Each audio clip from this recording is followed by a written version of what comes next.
ചക്ക സീസൺ ആയിക്കഴിഞ്ഞാൽ പിന്നെ ചക്കച്ചുളയും ചക്കക്കുരുവും ഒക്കെ കൊണ്ടുള്ള വിവിധ വിഭവങ്ങളുടെ ആഘോഷമായിരിക്കും. നിറയെ ക്വാണ്ടിറ്റി ഉണ്ടാവുമ്പോൾ അത് സൂക്ഷിച്ചു വെക്കാനുള്ള ഏറ്റവും നല്ലൊരു മാർഗമാണ് ചക്ക വരട്ടി വെക്കുന്നത്. ജാം ഉണ്ടാക്കാനും പായസം ഉണ്ടാക്കാനും അതുപോലെ മറ്റ് മധുര പലഹാരങ്ങളിലേക്കും ഇത് യൂസ് ചെയ്യാൻ പറ്റും. ഇന്ന് നമ്മൾ കാണാൻ പോകുന്നത് എളുപ്പത്തിൽ ചക്ക വരട്ടുന്ന ഒരു കുഞ്ഞു വീഡിയോ ആണ്. So welcome to Sahibas kitchen stories. ചക്കച്ചുള കുരുവൊക്കെ കളഞ്ഞ് അല്പം വെള്ളം ചേർത്ത് ഒരു തിക്ക് പേസ്റ്റായിട്ട് അടിച്ചെടുക്കാം.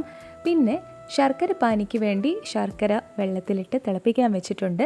ചുവട് കട്ടിയുള്ളൊരു പാത്രം, ഉരുളിയോ കുക്കറോ എന്ത് വേണമെങ്കിലും യൂസ് ചെയ്യാം. നമ്മളിവിടെ നോൺ സ്റ്റിക്ക് പാത്രമാണ് യൂസ് ചെയ്തിട്ടുള്ളത്. അതിലേക്ക് നമ്മുടെ തിക്ക് ജാക്ക് ഫ്രൂട്ട് പേസ്റ്റ് ആഡ് ചെയ്ത് കൊടുക്കാം. ഈ സമയത്ത് നെയ്യ് ഇടണമെന്നൊന്നുമില്ല. നോൺ സ്റ്റിക്ക് ആയതുകൊണ്ട് തന്നെ അടി പിടിക്കാതെ നമ്മൾ ഇടയ്ക്കിടയ്ക്കൊന്ന് ഇളക്കി കൊടുത്താൽ മതി. ശേഷം ശർക്കര പാനി അരിച്ച് ഒഴിക്കാം. വീണ്ടും നമ്മൾ ഇടയ്ക്കിടെ ഇളക്കി കൊടുക്കണം, അടി പിടിക്കാതെ ശ്രദ്ധിക്കണം. അങ്ങനെ നമുക്ക് വേണ്ട ഒരു കൺസിസ്റ്റൻസിയിലെത്തുമ്പോൾ അല്പം നെയ്യിടാം.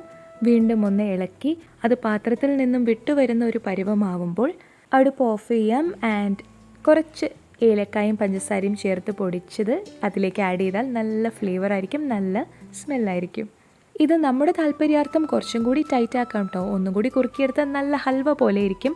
എന്നാൽ നമ്മളിപ്പോൾ പ്രിപ്പയർ ചെയ്തിട്ടുള്ളൊരു ജാമിൻ്റെ ഒക്കെ ഒരു ലൂസ് ഫോമിലാണ്. അപ്പോൾ എന്തായാലും കാര്യം വളരെ സിമ്പിളാണ്.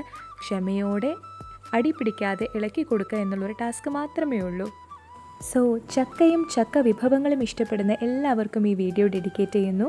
This is Sahibas kitchen stories. Subscribe and stay connected. Thank U.